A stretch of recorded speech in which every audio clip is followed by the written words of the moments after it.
Honey trap గత 4 రోజుల నుంచి రాష్ట్రాన్ని విపరీతమైనటువంటి సంచలనాత్మకమైనటువంటి మీడియా వార్తలతోటి పరుగులు పెడుతూ ఉంది. ఆ హనీ ట్రాప్ విషయంలోకి వెళ్దాం. అలాగే అది నిజంగా హనీ ట్రాపా లేకపోతే నిజంగానే బండి భగీరథ్ చేసినటువంటి తప్ప, ఈ విషయాలన్నీ చర్చించుకునే ముందు మై డియర్ ఫ్రెండ్స్, నేను మీ ప్రియా చౌదరి.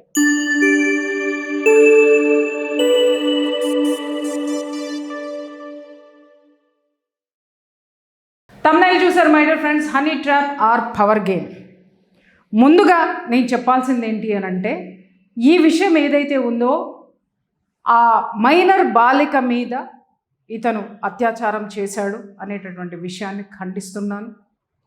ఎవరు చేసినా కూడా తప్పు జరిగి ఉంటే ఖచ్చితంగా శిక్షార్హులే.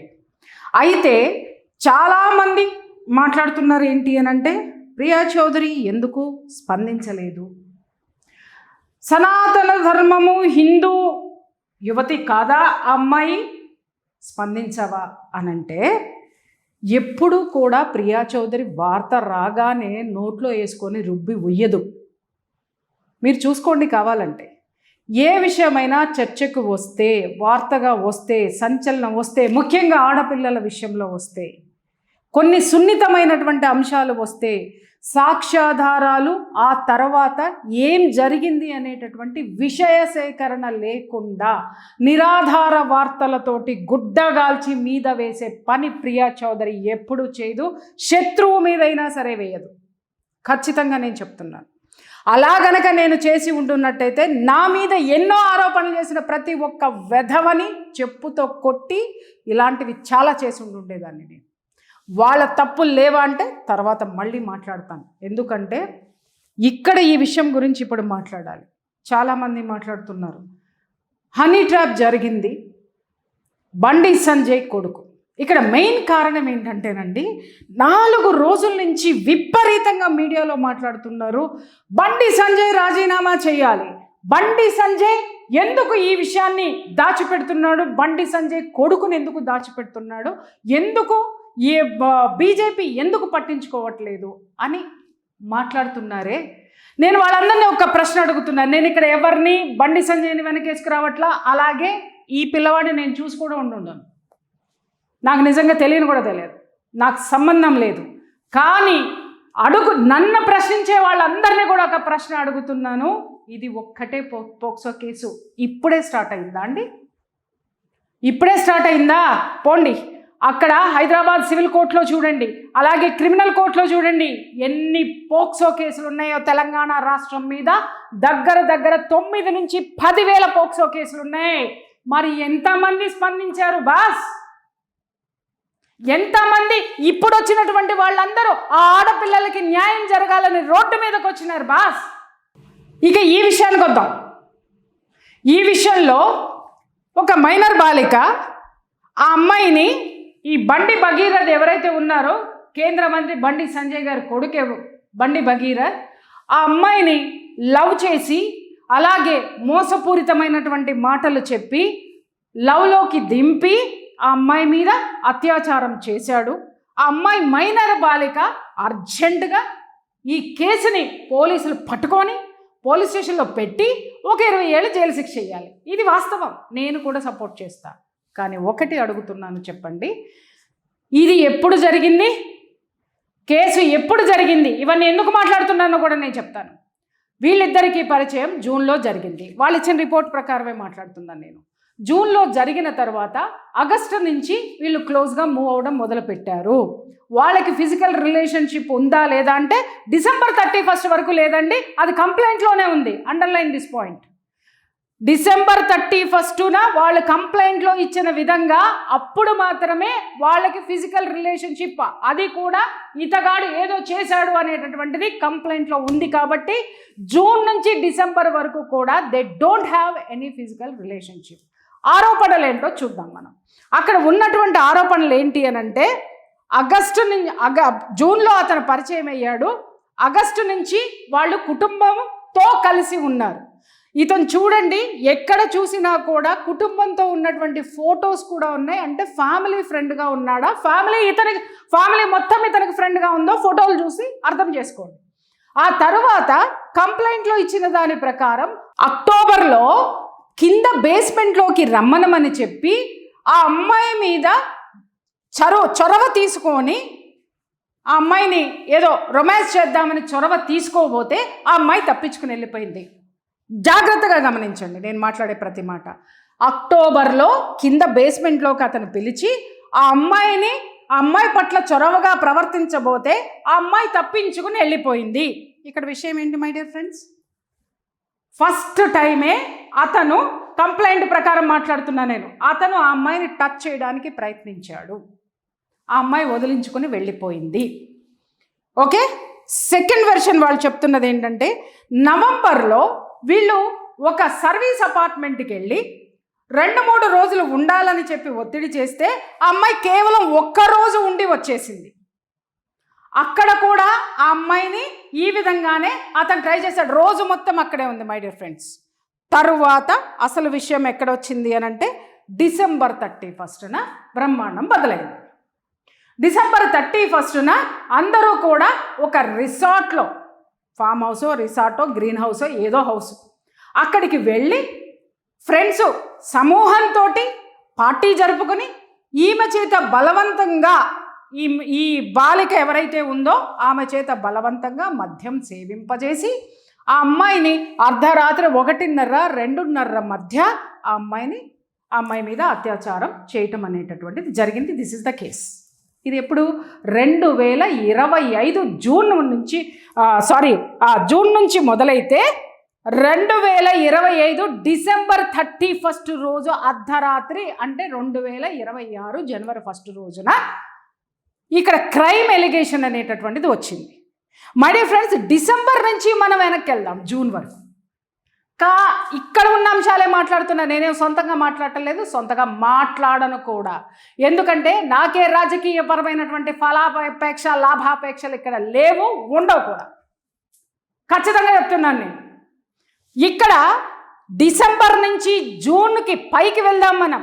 జనవరి 1 2026 అంటే డిసెంబర్ 31 అర్ధరాత్రి జరిగిన అఘాయిత్యం నుంచి 25 నుంచి జూన్ వరకు వెళితే జూన్ నుంచి ఇక్కడ వరకు ఎన్ని నెలలు ఉంది? 7 నెలలు దగ్గర 6 months వేసుకోండి.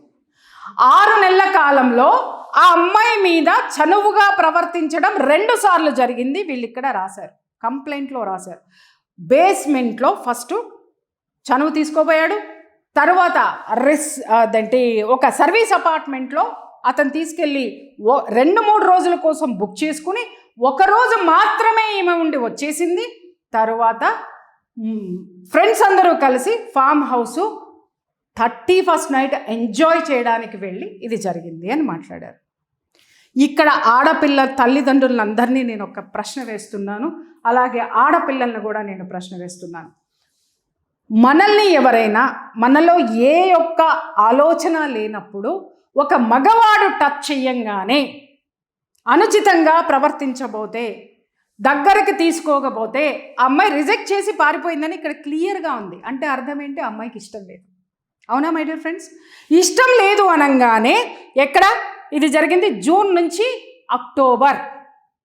ఇక్కడ నుంచి ఇక్కడ వరకు వచ్చినప్పుడు ఈ అక్టోబర్లోనే ఫ్రెండ్షిప్ ఎందుకు కట్ చేయలేదు?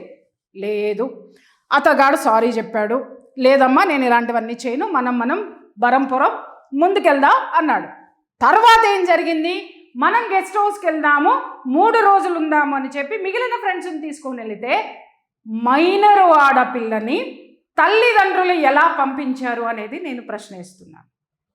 కొంతమంది మీడియా మిత్రులు మాట్లాడుతున్నారు, డబ్బున్న వాళ్ళండి వాళ్ళు ఎలాంటి పార్టీలు చేసుకుంటారు అని. పార్టీలు చేసుకోవడానికి మీరు పర్మిషన్ ఇచ్చేశారు, మరి చనువు తీసుకోవడానికి ఎవరు పర్మిషన్ ఇచ్చారు?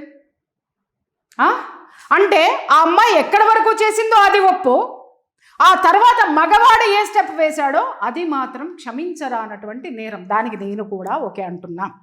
రైట్? 3 రోజులు ఒక ఆడపిల్లని, ఒక మైనర్ ఆడపిల్లని ఇంట్లో నుంచి పంపించేస్తారా? బయటికి వెళ్ళి ఒక రోజు మొత్తం అక్కడ ఉంటే తల్లిదండ్రులు పట్టించుకోరా? ఎక్కడికి వెళ్ళావని అడగరా? పరాయి వ్యక్తులతోటి ఎలా పంపిస్తారు? కుటుంబ సభ్యుల వాళ్ళేమైనా, అన్నలదమ్ముల వాళ్ళేమైనా ఎలా పంపిస్తారు? రెండో విషయం, డిసెంబర్ 31 రోజున ఇక్కడ ఏం జరిగింది?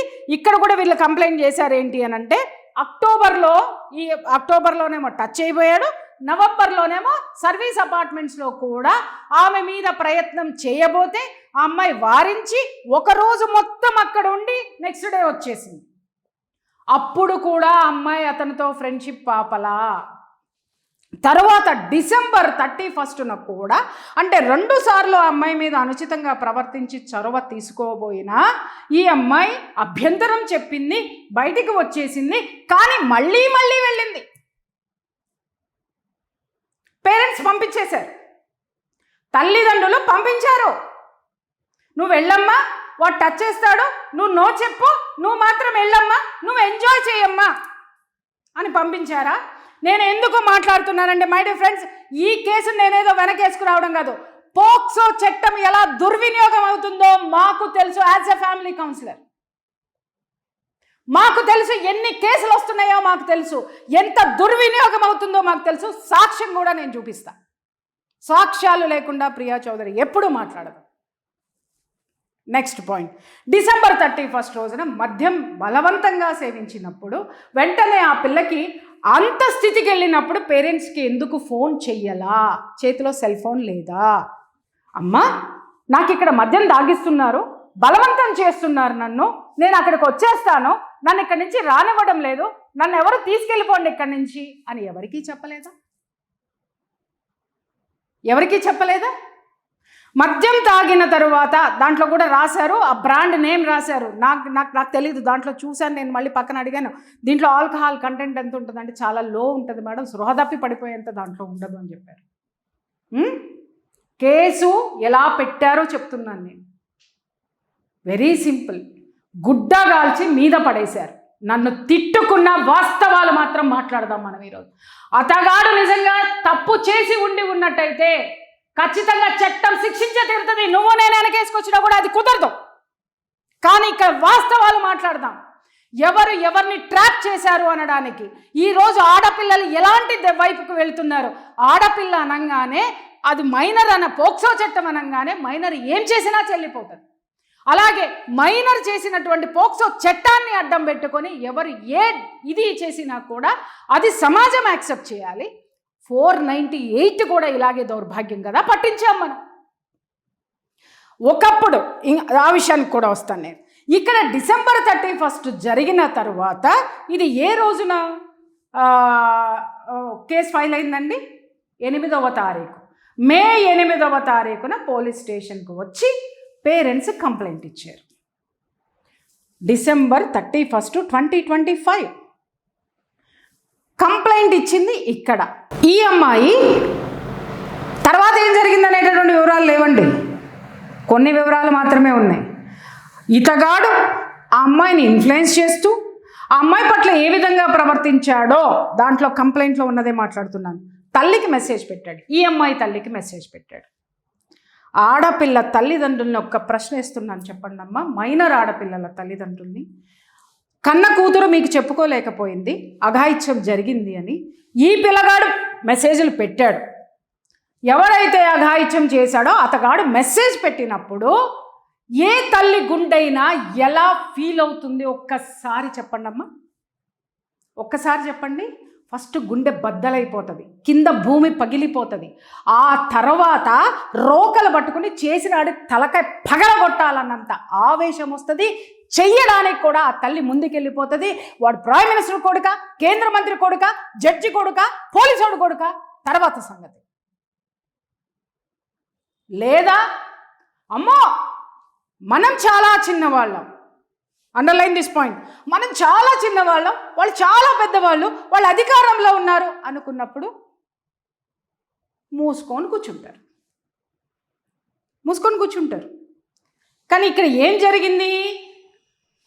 ఏం జరిగిందంటే చాలామంది మాట్లాడుతున్నటువంటి విషయము, ఇక్కడ కంప్లైంట్ ఇచ్చిన తరువాత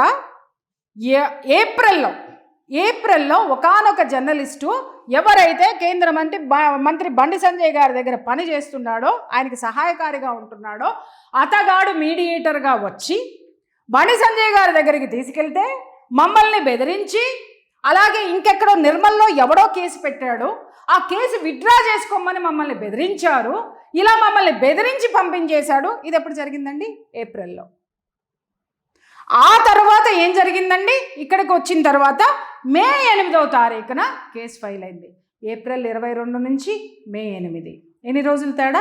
డిసెంబర్ 31 నుంచి అఘాయిత్యం జరిగిన దగ్గర నుంచి ఇక్కడికి వచ్చేసరికి 5 నెలల కాలం, 4 నెలల కాలం పట్టింది. 4 నెలల కాలంలో ఏం జరిగింది అనడానికి అక్కడ కంప్లైంట్లో రాసిన దాని ప్రకారం ఇతగాడు మా అమ్మాయిని ఇన్ఫ్లుయెన్స్ చేయడం మొదలుపెట్టాడు.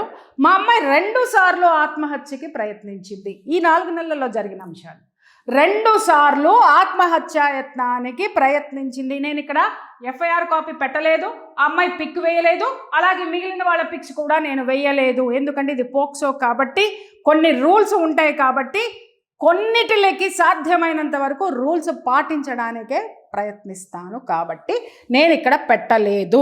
ఎందుకంటే ఆడపిల్ల ప్రియా చౌదరి మాట్లాడవా అని చెప్పి ఆ పిల్లకి సంబంధించి కేవలం ముఖాన్ని ఇంత పెట్టి మిగిలిన ఫోటోలన్నీ వేసి పడేశారు.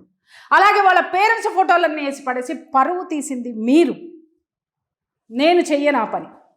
ఎందుకంటే నేను ఆడవాళ్ళ తరపు నుంచే ఉన్నాను కాబట్టి. కానీ ఇక్కడ న్యాయం మాట్లాడతా, నేను ఖచ్చితంగా న్యాయం మాట్లాడతా. మీరే మాట్లాడుతున్నారు కదా దేశం కోసం ధర్మం కోసం అన్న వాళ్ళందరూ ఏమయ్యారని. ధర్మం మాట్లాడతా బిడ్డ, ఇక్కడ ధర్మమే మాట్లాడతా. కారణం కూడా చెప్తా. ఇక్కడ ఏప్రిల్ 22వ తారీఖున ఆ సంగప్ప అనేటటువంటి వ్యక్తి వస్తే, ఆ తర్వాత అతని నుంచి కేంద్ర మంత్రి బండి సంజయ్ గారి దగ్గర పంచాయతీ పెడితే ఆయన తిట్టి బెదిరించి పంపించేస్తే వీళ్ళు వచ్చి మే 8వ తారీఖున వీళ్ళు కేసు పెట్టారు.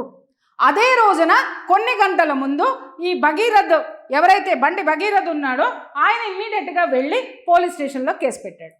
ఏమని అంటే, ఈ అమ్మాయి తెలియక నన్ను మిస్గైడ్ చేసింది, నేను ఈ విధంగా నన్ను ప్రలోభ పెట్టింది, దాని నుంచి నేను బయటికి రావడానికి నేను ప్రయత్నిస్తున్న క్రమంలో ఇవన్నీ జరిగినాయి. వాళ్ళు నన్ను బ్లాక్మెయిల్ చేశారు, ఇంత డబ్బు ఇవ్వమని చెప్పి. నేను ఆల్రెడీ కొంత డబ్బు ఇచ్చాను. కాబట్టి ఇది ఎంత చాలా పగడ్బందీగా జరుగుతున్నటువంటి అంశము, పరువు ప్రతిష్టలకి సంబంధించినటువంటి అంశము అని చెప్పేసి అతగాడెళ్ళి కేసు పెట్టాడు. ఇక్కడ దరిద్రం ఏంటంటే, మన భారతదేశంలో ఆడవాళ్ళకి ఎంత న్యాయం జరగాలి అనేటటువంటి చట్టాలు ఎంత పటిష్టంగా ఎంత గొప్పగా ఉన్నాయో, నిజంగా అన్యాయం జరిగిన ఏ ఆడదానికి కూడా ఈ చట్టం పనిచేయదండి. రాసి పెట్టుకోండి. ఎవరికైతే ఇన్ఫ్లుయెన్స్ ఉంటుందో, ఎవడైతే ఫాల్స్ కేసులు పెడతారో, ఎవడైతే డబ్బు ఖర్చు పెడతాడో, ఇవన్నీ కూడా పక్కదారి పడుతున్నాయి. తప్పుడు కేసుల కింద బనాయిస్తున్నారు. స్వలాభాల కోసం రాజకీయ అంశాలుగా ఇవన్నీ మారాయి. కుటుంబాల్ని కూర్చడానికి మారాయి. స్వార్థపరుల చేతుల్లో మిస్యూజ్ అయ్యాయి. ఏవి? 498A అండ్ పోక్సో, ఈ 2 చట్టాలు. చాలామంది మాట్లాడారు ఏమని అంటే, ఇమ్మీడియట్గా ఈ బండి భగీరథ్ కేసు పెట్టంగానే 5 కోట్లు డిమాండ్ చేస్తారా? వాళ్ళు ఏంటండి బెంచ్ కారులో వచ్చారండి, 3 సఫారీలో సవారీ చేసుకుని వచ్చారండి, వాళ్ళకేం కర్మ పట్టిందండి అన్నారు. మరి అంత ఇన్ఫ్లుయెన్స్ ఉన్న పర్సన్స్ డిసెంబర్ 31 రోజునే ఆ తల్లి గుండె బద్దలై దవడ ఎందుకు పగలగొట్టలేదు? ఇది నేను ప్రశ్నిస్తున్నా. ఎందుకు అంటే, ఫ్యామిలీ ఫ్రెండ్ లాగా ఉన్నాడు. వాళ్ళ అమ్మకే మెసేజ్లు పెట్టినప్పుడు చొక్కా పట్టుకుని లాగి టప దవడ ఎందుకు పగలగొట్టలేదు? తప్పేమీ లేనప్పుడు, స్వలాభమేమీ లేనప్పుడు, ఏ కన్న తల్లైనా ఆ కన్న తల్లి ఏ విధంగా ఉన్నా కూడా, ఎంత పిచ్చిదైనా కూడా, పరాయి మగాడు కూతురు వైపు చూశాడంటే చీల్చి చెండాడేస్తుంది. నేనైతే అదే చేస్తా, వాడెమ్మడైనా సరే. ఎందుకు చేయాల? ఏం నడిచినా ఈ మధ్యకాలంలో ఏమి దాచిపెట్టారు? ప్రతి అంశము, ప్రతి చాటు, ప్రతి వీడియో ఎక్కడి నుంచి వచ్చాయి? మరి ఈ పిల్లగాడి దగ్గర ఎందుకు లేవు? ఈ ప్రతిదీ కూడా బయట చక్కర్లు కొడుతున్నాయని వాళ్ళు తీసిన ఫోటోలే ఉన్నాయి తప్ప, ఈ పిల్లవాడు బయట సర్క్యులేట్ చేశాడు అనేటటువంటి ఫోటోలు ఇంతవరకు సోషల్ మీడియాలో నేను మొత్తం రాత్రి కూర్చొని సర్చ్ చేశాను. ఎక్కడైనా ఈ పిల్లవాడు సర్క్యులేట్ చేసినవి ఉన్నాయా లేవా అని చెప్పేసాను. తర్వాత నేను దీనికి సంబంధించిన వివరాలు కూడా సేకరించా, అందరితోటి నేను మాట్లాడిన. పోలీస్ స్టేషన్లో కంప్లైంట్ పెట్టిన దగ్గర నుంచి చట్టపరంగా ఏం జరుగుతున్నాయో ప్రతి ఒక్కళ్ళని నేను కాంటాక్ట్ చేయడం జరిగింది డిపార్ట్మెంట్. తర్వాత తల్లిదండ్రులు ఏం మాట్లాడలేదు, తల్లిదండ్రులు ఆ పిల్లగాడిని ఏమనలేదు. ఆ పిల్లగాడు మొత్తం అక్కడ పెట్టాడు, కాకి కలర్ చొక్కా వేసుకొని కారులో కూర్చొని ఏడ్చినాడు.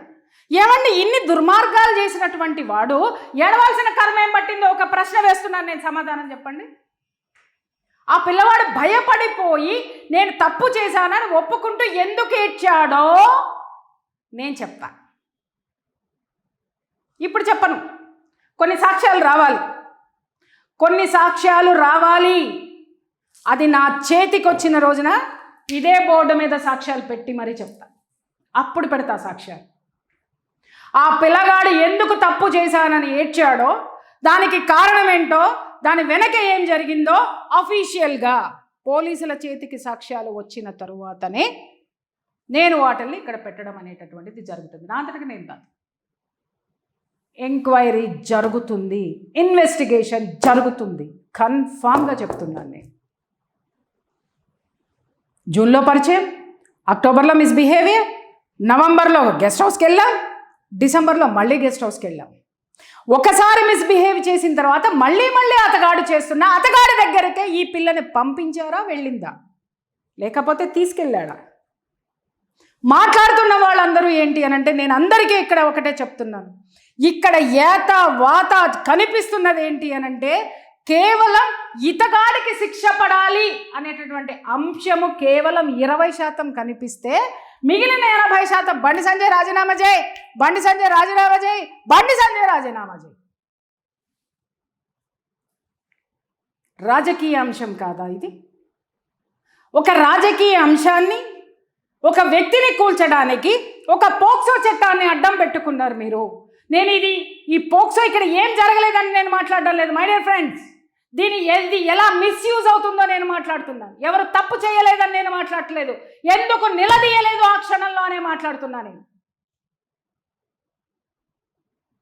ఎవరు మాట్లాడాలి ఈ విషయాలన్నిటినీ? ఎవరు మాట్లాడాలా? నీతులు ఈరోజే మాట్లాడుతున్నామా? చాలామంది మాట్లాడుతున్నారు. చట్టం ఏం చేస్తుంది? ఇన్ని రోజులు ఎందుకు పోలీసులు పట్టుకోలేదు? ఇన్ని రోజులు ఏమైపోయాడు? ఇన్ని రోజులు ఎక్కడికి వెళ్ళిపోయింది? ఏం కదలడం లేదా అని పాపం యూట్యూబర్లు అందరూ, చదువుకున్న యూట్యూబర్లతో సహా ఆవేశపడుతున్నారు. కేంద్ర మంత్రి కాబట్టి వదిలేశారా? చట్టం ఎవ్వడికి చుట్టం కాదు, గుర్తుపెట్టుకోండి. అలా మిస్యూజ్ అయితే మాలాంటి వాళ్ళమే ముందు బయటకు వస్తాం, అది కూడా చెప్తున్నాను. మాకంటే ఒక మనస్సాక్షి ఉంటుంది మిస్టర్, మేడం. ఏది పడితే అది రాజకీయ స్వలాభాల కోసమో, వ్యక్తి భజనల కోసమో ఇక్కడ పని చేసేవాడు ఎవ్వడలేడు. సమాజ సంక్షేమం కోసం పనిచేసే వాళ్ళు ఉన్నారు ఇక్కడ, గుర్తుపెట్టుకోండి. కేవలము ఒక రాజకీయ ఎత్తుగడ, ఆ రాజకీయ ఎత్తుగడకి ఈ అంశం దొరికింది. ఈ అంశాన్ని ఈ విధంగా పోర్ట్రేట్ చేస్తున్నారు. ఇంకా కొన్ని అంశాలు చెప్తాను మై డియర్ ఫ్రెండ్స్ ఇక్కడ. అవేంటి అంటే, వీళ్ళు మాట్లాడుతున్నారు, వాళ్ళ పేరెంట్స్ మాట్లాడుతున్నారు. ఎప్పుడైతే ఈ అంశాలన్నీ బయటికి వచ్చినాయో, మీరు ఇన్నాళ్ళు ఎందుకు కేసు పెట్టలేదు అని మాట్లాడితే, వాళ్ళ తరపు నుంచి చెప్తున్నారు ఏంటి అని అంటే, మేము పోలీస్ స్టేషన్ చుట్టూ 2-3 సార్లు వెళ్ళామండి, మా కేసులు ఎవరు తీసుకోలేదండి అని. ఏ పోలీస్ స్టేషన్కి వెళ్ళారు, ఎప్పుడు వెళ్ళారు, ఏ తారీఖున వెళ్ళారు? ఎందుకంటే ఇక్కడ అన్ని తారీఖులతో సహా ఉన్నాయి. కింద సెల్లార్లో ఎప్పుడు టచ్ చేశాడు, తర్వాత ఫామ్ హౌస్లకి, గెస్ట్ హౌస్లకి ఎప్పుడు వెళ్ళాడు, ఆ టైములతో సహా ఉన్నాయి అబ్బా ఇక్కడ. మరి అలాంటిది ఏ పోలీస్ స్టేషన్కి వెళ్ళారు, ఎన్నిసార్లు వెళ్ళారు, ఎక్కడ చెబితే దాని మీద మేమందరం డిమాండ్ చేస్తాం. ఏమని? వీళ్ళు వచ్చారు, పోలీసులు ఎందుకు ఈ కేసు తీసుకోలేదు అని ప్రియా చౌదరి వాయిస్ రైజ్ చేస్తుంది. రైజ్ చేయడం కాదు, నిలబడతా. ఎన్నిసార్లు పోలీస్ స్టేషన్కి వెళ్ళారు, ఏ పోలీస్ స్టేషన్కి వెళ్ళారు, ఎన్నింటికి వెళ్ళారు, ఎన్ని గంటలు ఉన్నారు, ఎంతసేపు నిలబడ్డారు, ఎవరెవరిని కలిశారు, ఎస్ఐ పేరేంటి, ఇన్స్పెక్టర్ పేరేంటి, ఏ పోలీస్ స్టేషన్కి వెళ్ళారు, ఇది ఇక్కడ లేవు. బహుశా రేపు వస్తాయి, చూద్దాం అవి కూడా. ఒకటి. తర్వాత ఇదే అంశంలో ఉన్నది ఏంటంటే మా అమ్మాయి 2 సార్లు సూసైడ్ అటెంప్ట్ చేసింది. ఎస్, నలిగిపోయి సైకలాజికల్గా నలిగిపోయి సూసైడ్ అటెంప్ట్ చేసింది. ఇక్కడ ఒక కీలకమైనటువంటి పాయింట్ ఉంది మై డియర్ ఫ్రెండ్స్. ఈ అమ్మాయి సైకలాజికల్గా చాలా సెన్సిటివ్. ఇంత సెన్సిటివ్ ఆడపిల్ల ఫస్ట్ టైమే ఈ పిల్లవాడు ఆ పిల్ల మీద చొరవ చూపించినప్పుడే ఈ సైకలాజికల్ ఎఫెక్ట్ ఎందుకు లేదు? ఆ పిల్లవాడిని ఎందుకు దూరం పెట్టలేదు? అప్పుడే బ్రహ్మాండం ఎందుకు బద్దలవ్వలేదు? వీడు నా పట్ల ఇతగాడు మిస్బిహేవ్ చేస్తున్నాడండి, ఇతగాడి ప్రవర్తన నాకు నచ్చలేదు, నాకు అసలు ఇతను చూడడమే ఇష్టం లేదు, ఇతను మన ఇంటికి రావద్దు, ఎందుకు ఆపలేదు? ఇంకొక మాట చెప్తున్నాను మై డియర్ ఫ్రెండ్స్. ఇక్కడ అక్టోబర్లో ఈ విషయం జరిగింది కదా, అక్టోబర్ నుంచి డిసెంబర్ 31 వరకు అరుణాచలం వెళ్ళారు, తిరుపతి వెళ్ళారు, శ్రీశైలం వెళ్ళారు, సకుటుంబ సపరివార సమేతంగా ఈ పిల్లగాడిని ఎమ్మడి పెట్టుకొని వెళ్ళారు. ప్రోటోకాల్ దర్శనాలు చేసుకున్నారు. మరి ఈ అమ్మాయి అంత సెన్సిటివ్ ఆడపిల్ల అతగాడిని ఏ విధంగా యాక్సెప్ట్ చేసింది, ఎలా వెళ్ళింది, ఎలా ఫోటోలు దిగింది, ఎలా ఉండగలిగింది? ఎందుకంటే ఒక ఆడదానిగా నేను చెప్తున్నాను, మనకిష్టం లేనటువంటి మగవాడు, మిస్బిహేవ్ చేసినటువంటి మగవాడు ఆ ఏరియాలో ఉన్నా కూడా ఒక అసహ్యం పుడుతుంది మనం అక్కడికి వెళ్ళాలంటే. ఆ వ్యక్తిని చూడాలంటే కుటుంబ సభ్యులైనా సరే మనం తప్పించుకొని తిరుగుతాం, కానీ ఇక్కడ తిప్పించుకొని తిరిగారు, వెంట తిప్పుకొని తిరిగారు. అతగాన్ని తీసుకొని ఇన్ని దైవక్షేత్రాలకు వెళ్ళారు, పుణ్యక్షేత్రాలకు వెళ్ళారు, దర్శనాలు చేసుకున్నారు, ఇంట్లో ప్రతి ఒక్క అంశాన్ని వీడియో తీశారు. ఇంకా చాలా విషయాలు ఉన్నాయి మిత్రులారా, అవన్నీ కూడా చెప్తాను నేను. అవన్నీ కూడా ఎందుకు అనంటే సిట్ అనేటటువంటిది ఒకటి ఉంది, ఇన్వెస్టిగేషన్ స్టార్ట్ చేసింది. దాన్ని బట్టి చాలామంది మాట్లాడుతున్నారు, సిట్ వేశారంటే ఇక అయిపోయినట్టే, సిట్ వేశారంటే ఇక కుదరనట్టే. ఎందుకు అంత అపనమ్మకం ఉంది మీకు? 2 విషయాలు. ఆ మాటలు మాట్లాడేటటువంటి వాళ్ళందరికీ నేను చెప్తున్నాను, అంటే కేసులో బలం లేదా? సిట్ వేస్తే కేసు వీగిపోతుందా లేదా? ప్రభుత్వం మీద మీకు అనుమానం ఉందా? అనుమానం ఉంటే కోర్టుకి వెళ్ళండి, కోర్టులో సమర్పించండి, కోర్టులో ప్రొడ్యూస్ చేయండి. ఇంకొక అంశం, ఇక్కడ మాట్లాడేటటువంటి విషయాలు, ఇన్ని అంశాలు జరుగుతున్నప్పుడు ఎవరికి ఇష్టం వచ్చినటువంటి వాళ్ళ వెర్షన్ని ఇక్కడ వినిపించేటటువంటిలో కామన్గా మనకి వినిపిస్తున్నది బండి సంజయ్ని పీకి పారేయండి, ఇతగాడిని అరెస్ట్ చేయండి. నిజమే, వాస్తవమే. నేను ఇక్కడ మీకు ఒక లాజిక్ చెప్తాను. ఇంతవరకు బండి సంజయ్ కొడుకుని ఎందుకు అరెస్ట్ చేయలేదు అని మాట్లాడుతున్నారు కదా. ఇదే మన మీడియా మిత్రులందరికీ కూడా నేను ఒక ప్రశ్న వేస్తున్నాను. గత 1 వీక్ క్రిందటో 4 రోజుల కిందటో, నేను సరిగ్గా గుర్తులేదు నాకు, ఎందుకంటే నాకు ఇదే యావ కాదండి, నాకు కౌన్సిలింగ్స్ ఉంటాయి, తర్వాత నాకు కేసెస్ ఉంటాయి, తర్వాత నా సొంత బిజినెస్లు ఉన్నాయి, ఇవన్నీ చూసుకోవడానికి నాకు టైం సరిపోదు. అర్థమైందా? నేను దీంట్లో కూర్చోను. It's not my bread and butter. ఇది కేవలం ఒక జర్నలిస్ట్గా సమాజానికి ఒక వాస్తవాలు అందించాలని దృక్పథంతో నేను ఉన్నాను తప్ప it's not my bread and butter. ఎందుకు బండి భగీరథని అరెస్ట్ చేయలేదు అన్నారు? ఒక 1 వీక్ బ్యాక్ అనుకుంటా ఒక కేసు భయంకరంగా హల్చల్లైందబ్బా. తినమ్మ జీవితము అనకూడదు కానీ మీడియాలు పగిలిపోయినాయి. ఏమని? మైనర్ ఆడపిల్లల మీద వల వేసి, మైనర్ ఆడపిల్లల్ని టార్గెట్ చేసి వాడుకుంటున్నటువంటి మైనర్ బాలుడు, ఉన్నతమైనటువంటి కుటుంబంలో ఉన్నటువంటి ఆడపిల్లల్నికి వల వేయడమే ఇతనిది. ఖరీదైన కార్లలో, ఖరీదైన కార్లలో తిరుగుతూ, పబ్బుల్లో తిరుగుతూ, గొప్పింటి ఆడపిల్లల్ని వశపరుచుకుని వాళ్ళని వాడుకుని బ్లాక్మెయిల్ చేసి, ఆ బ్లాక్మెయిల్ డబ్బులతోటి ఖరీదైన కార్లు కొనేసుకుని వాడు పబ్లిక్ వెళ్ళిపోయి ఆడపిల్లలను ఎంజాయ్ చేస్తున్నాడు. ఒక మైనర్ బాలిక పెట్టినటువంటి కేసు మీద అతని పోక్సో సెక్షన్ కింద తన్నుకుంటూ తీసుకుపోయి పోలీస్ స్టేషన్లో వారేసింది. అన్న ఇంతవరకు మాత్రమే కనిపించింది ఏందే మీడియాలో? తర్వాత ఎందుకు ఫాలో అప్ బెటర్ మన మీడియా సోదరులు? నేను చెప్తా ఇంతకీ మైనర్ బాలుడు ఎదవా? అవునా? పేరు చెప్పకూడదు, మైనర్ కాబట్టి. డబ్బున్న ఆడపిల్లలకి వలవేసి బ్లాక్మెయిల్ చేస్తున్నటువంటి గుంటూరుకు చెందినటువంటి ఈ పిల్లగాడు డబ్బు సంపాదించడం పరమావధి. మైనర్ పిల్లగాడు వాడు కూడా. కావున ఆ మైనర్ పిల్లగాడి తల్లిదండ్రులు ఎవరు? ఇష్టం వచ్చిన ఫాల్స్ ఇన్ఫర్మేషన్లతోటి పోక్సో కేసు బుక్ చేస్తారు. కట్ చేస్తే నేను చెప్తా, ఆ మైనర్ పిల్లగాడు ఈ విధంగా ఉన్నతమైన కుటుంబాల్లో అమ్మాయిలకు వలలేసి బ్లాక్మెయిల్ చేసేటోడు కాదు. వాడు కూడా బగ్గవలసిన ఇంటి పోరగాడు, బగ్గవలసిన ఇంటి పోరగాడు. ఒక పారిశ్రామికవేత్త కూతురు అన్నారే, ఆ కూతురికి 100 రెట్లు ఉన్నాడు. మరి పోక్సో కేసు ఎందుకు వచ్చింది? 100 రెట్లు ఉన్నాడు అయితే ఏమైందండి, బ్లాక్మెయిల్ చేయకూడదా అని మీరు అడగచ్చు. ఎందుకంటే ఆడు మగోడు కాబట్టి బ్లాక్మెయిల్ చేయొచ్చు, అక్కడ అవకాశాలు ఉన్నాయి. మరి ఇక్కడ 500 కోట్లు ఉన్న ఆడపిల్ల మాత్రం అవకాశమే లేదు బ్లాక్మెయిల్ చేయడానికి. ఇది మనం మాట్లాడుతున్నాం. నేను ఆడపిల్లలకి అగైనెస్ట్ కాదండి, ప్రాణం పెడతా. నా కేసులు ఎన్ని ఉన్నాయో చూడండి మీరు. ఇక్కడ వచ్చి ఫాల్తూ కేసు వస్తే అంతే తొక్కదీసి నారబెడతా. అతగాడు బగ్గవలసిన ధనవంతుడి కొడుకు. ఇద్దరూ కూడా కేసు పెట్టినటువంటి ఆ మైనర్ బాలిక ఎవరైతే ఉందో బాలిక, ఆ బాలికమ్మ కూడా బగ్గవలసిన బాలికే. వీళ్ళిద్దరూ స్కూల్లో ఫ్రెండ్సు, స్కూలో కాలేజో ఫ్రెండ్సు. వాళ్ళిద్దరికి మంచిగా ఎంజాయ్ చేసేసినారు అన్ని జీవితంలో. తర్వాత మొత్తం శరీరంలో ఉన్న అన్నీ తీరిపోయిన తర్వాత ముఖం మొత్తం అవతల బారేసి చీత్తు అనుకున్నారు, బ్రేకప్ అనుకున్నారు, ఒక పార్టీ ఇచ్చుకున్నారు, బయటకు వచ్చేసినారు. వచ్చేసిన తర్వాత ఏమైంది, వాడు ఇంకొక అమ్మాయిని గర్ల్ ఫ్రెండ్ని చేసుకున్నాడు. ఈ అమ్మకి చిర్రెత్తుకొచ్చింది, నేను కాదు అంటే నాకు కాలు పట్టుకోవాలాడు, ఇంకొకరిని అట్ట చూసుకుంటాడు అని పోయి అక్కడ ఎంత విచిత్రమైనటువంటి కేసులు ఉన్నాయంటే, ఇతగాడు కారు డ్రైవర్ ఫోన్ నెంబర్ వాడేది ఆ అమ్మాయి.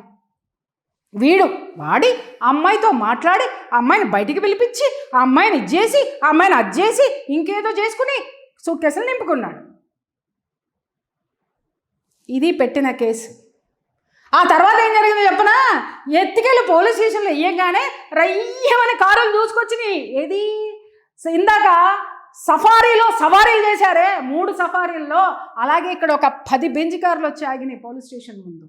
వచ్చి ఆగి మొత్తం పోరు ఏం చేసిందో మొత్తం ఆడబెట్టిర్రు. మనసులాయో? నువ్వు పెట్టినావు కదా, ఇది మొత్తం పెడతా నేను కూడా. ఇది హనీ ట్రాపా, బ్లాక్మెయిలింగా, ఏం మెయిలింగో తేల్చండి అని అన్న తర్వాత మూసుకొని అన్నీ ఇద్దరు కొంపకెళ్ళారు. అక్కడ ఎవరిది మిస్టేకు? కేసు పూర్వాపరాలు పరిశీలించకుండా వాడిని కొట్టుకొని లోపలేసిన తర్వాత ఆ పిల్లది కూడా తప్పుంది. ఆ పిల్లగాడు ఇష్టపడి పోయిర్రు. పోయిన తర్వాత అన్ని మెసేజ్లు బయటకు వచ్చి, అన్ని వ్యవహారాలు బయటకు వచ్చి, అన్ని చీటింగ్లు బయటకు వచ్చి, తాసు సమానంగా తూగిన తర్వాత మూసుకొని పోయినారు. ఆ తర్వాత ఆ ఇన్ఫ్లుయెన్స్ ఉన్న పర్సన్ వేటు వేస్తే పడేది పోలీసుల మీద. ఎవడు ఆడుకుంటాడు? పోలీసుల జీవితాలతో ఆడుకుంటారా మీరు? చట్టంతో ఆడుకుంటారా మీరు? ఈ స్టోరీ ఎందుకు చెప్పలా? ఈ స్టోరీలు జరిగినాయి కాబట్టే కేసు పూర్వాపరాలు అన్నీ పరిశీలించి, ఎందుకు అనంటే చాలామంది మాట్లాడుతున్నారు ఇన్ఫ్లుయెన్స్డ్ పర్సన్స్ కదా అని. ఇన్ఫ్లుయెన్స్డ్ పర్సన్స్ దగ్గర చాలా జాగ్రత్తగా వ్యవహరించాలి మై డియర్ ఫ్రెండ్. అది నేనైనా నువ్వైనా. నేను కేసు పెట్టినా ఇలాంటి వాళ్ళ మీద, నువ్వు కేసు పెట్టినా కూడా ఇదే జరుగుతుంది. ఎందుకు అనంటే చట్టంలో ఉన్న వాళ్ళ మీద ఇష్టం వచ్చినట్టు వెళ్తే అది ఫాల్తూ కేసు అని తెలిస్తే అక్కడున్న అధికారులు సస్పెండ్ అవుతారు. ఎందుకంటే మాట్లాడేవాడు సస్పెండ్ కాడు, అది నోరే కదా పడిపోతుంది. అక్కడున్న ఆఫీసర్లు సస్పెండ్ అవుతారు. చట్టాన్ని మిస్యూజ్ చేస్తే చాలా విషయాలు జరుగుతాయి అక్కడ. ఇంకొక విషయం, ఎదుట ఆడపిల్ల కూడా దెబ్బతింటుంది. ఇప్పుడు కేసు పెట్టారు కదా, ఇంకా చూడండి ముందు ముందు చాలా వస్తాయి. ఏమవ్వాల, ఇది స్టోరీ ఇక్కడితో అయిపోయిందని అనుకోకండి.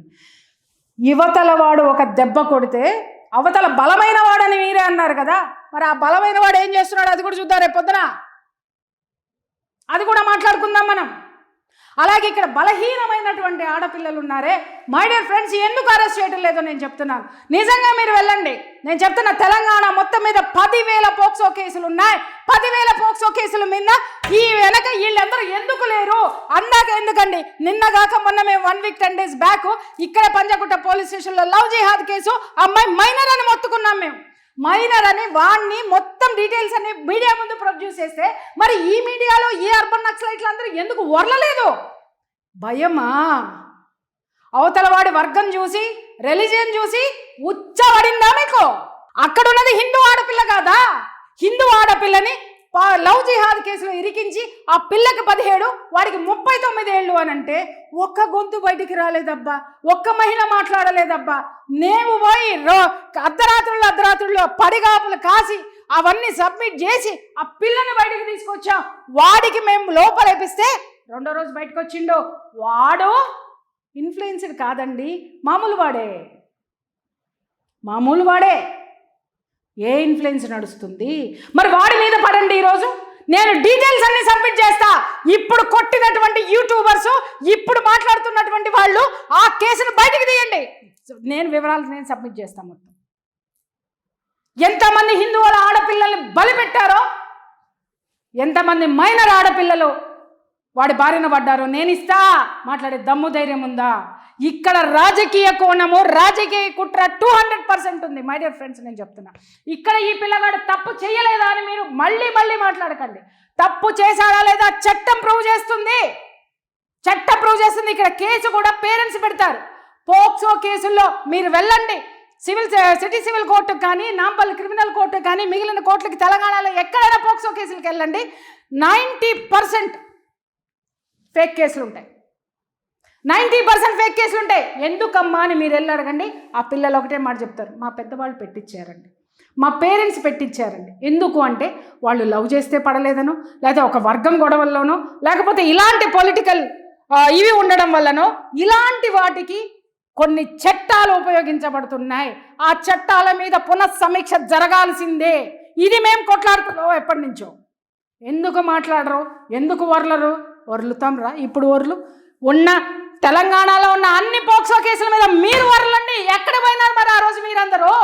మరి ఆ రోజు మీకు తెలుసుగా, మాట్లాడతారు కదా, సనాతన ధర్మం గురించి మాట్లాడతారు, హిందువుల ఆడపిల్లల గురించి మాట్లాడతారు కదా అని మీరు మాట్లాడారు కదా, మీకు తెలుసు కదా, అక్కడ అన్యాయం జరిగిందని తెలుసు కదా, హిందూ ఆడపిల్ల అని తెలిసింది కదా. ఈ అమ్మాయి కూడా హిందూ ఆడపిల్ల అంటున్నారు. మరి వాళ్ళు కూడా హిందువుల ఆడపిల్లలే కదా. మీరెందుకు రాలేదు రాబాయ్? మీరెందుకు రాలేదమ్మా? అప్పుడు మీకు దాంట్లో ఏ లాభాలు లేవా? ఏ మైలేజీలు లేవా? దీనికి వచ్చారా? ఒక్కటి స్పష్టంగా చెప్తున్నాను మై డియర్ ఫ్రెండ్స్, చట్టంలో ఎవరు తప్పు చేసినా అది ఖచ్చితంగా చట్టం శిక్షించే తీరాలి. డిమాండ్ చేయడంలో మేము ముందుంటాం. కానీ ఆ చట్టాలు మిస్యూజ్ అవుతుంటే కూడా వాటిని జనాలకి ఎక్స్ప్లెయిన్ చేయాల్సినటువంటి అవసరం కూడా చాలా ఉంది. పొలిటికల్ మైలేజీల కోసం మీరు ఆడే డ్రామాలని జనాలందరినీ, ఎందుకు అనంటే చూస్తున్నటువంటి జనాలు ఎవరు కూడా ఏ రోజు పోలీస్ స్టేషన్కి రాలి అసలు వాళ్ళకి పోక్సో చట్టం అంటే ఏంటో తెలియదు. ఇక్కడ తెలిసింది ఏంటి అని అంటే బండి సంజయ్ కొడుకు, బలిసినాడు కొడుకు కాబట్టి బలిసిన పనులు చేశాడు కాబట్టి అమ్మాయిని లోపలేయాలి అని నేను చెప్తున్నాను కదా. జూన్లో పరిచయం అయితే December 31 వరకు ఈ మధ్యలో చాలా జరిగినప్పుడు ఆ అమ్మాయి మళ్ళీ గెస్ట్ హౌస్కి ఎందుకు వెళ్ళిందని మాట్లాడుతున్నాను నేను. దీన్ని బయటికి రానివ్వట్లా, దీన్ని మాట్లాడనివ్వట్లా. దీన్ని నేను కాదు అడిగేది, రేపొద్దున కోర్టు అడుగుతుంది. కోర్టులో సమాధానం చెప్పాలి వీటన్నిటికీ, పేరెంట్స్తో సహా. Underline this point. మళ్ళీ వివరాలతో, మరిన్ని సాక్ష్యాలతో, చట్టపరమైనటువంటి ఆధారాలతో మీ ముందుకి డెఫినెట్గా వస్తాను. ఎప్పుడూ కూడా చట్టాన్ని మిస్యూజ్ చేయకండి. అలాగే తప్పు ఎవరు చేసినా, అది బండి సంజయ్ కొడుకు చేసినా, ప్రియా చౌదరి కొడుకు చేసినా, నీ కొడుకు చేసినా, ఎవడు చేసినా చట్టం ఖచ్చితంగా తన పని తాను చేసుకుంటుంది. చట్టానికి మనం అందరం కూడా బద్ధులమై ఉండవలసినదే, ఖచ్చితంగా ఉండాలి. తప్పు చేస్తే ఖచ్చితంగా శిక్ష పడాల్సిందే. దాన్ని వెనకేసుకొస్తే ఆ పాపము ఇవాళ అధికారం కాపాడినా రేపొద్దున కర్మ మాత్రం వదిలిపెట్టదు. ఇక్కడ నేను చెప్పదలుచుకున్నది, కొన్ని వేల పోక్సో కేసులు ఉన్నాయి, ఫాల్తూ కేసులు, ఫేక్ కేసులు. 498A కేసులో కూడా ఒకప్పుడు ఇలాగే ఏ విధమైనటువంటి ఇది లేకుండా డైరెక్ట్గా కేసు పెట్టగానే అమెరికాలో ఉన్న వాళ్ళకు కూడా అక్కడి నుంచి కూడా తన్నుకుంటూ తీసుకొని వచ్చి అరెస్ట్ చేసి లోపల పడేసేవాళ్ళు. కేవలం 40A నోటీస్ ఇచ్చి ఎందుకు వదిలేస్తున్నారండి? ఎందుకు వదిలేస్తున్నారో ఆ కర్మ, ఆ దరిద్రం ఈరోజు 498A కేసుకి ఎందుకు పట్టింది? ఈరోజు పోక్సో కేసుకు కూడా అదే పట్టింది. మై డియర్ ఫ్రెండ్స్, దయచేసి సామాన్యులు అర్థం చేసుకోండి. ఇక్కడ నాకు వీళ్ళెవరో చుట్టాలు కాదు. ఇంకొక విషయం నేను స్పష్టంగా చెప్తున్నాను, ఏ విధమైనటువంటి దాన్ని ఏమంటారు, రాజకీయ పక్షపాతం అస్సలు ఉండదు. ఎవరు చేసినా ప్రశ్నించే తీరుతాం. అలాగే ప్రశ్నించడం అంటే కెమెరా ముందు కూర్చుని కాదు, సాక్ష్యాధారాలతో గ్రౌండ్లో వర్క్ చేసి మళ్ళీ very soon I will come back. Bharat మాతాకి జై.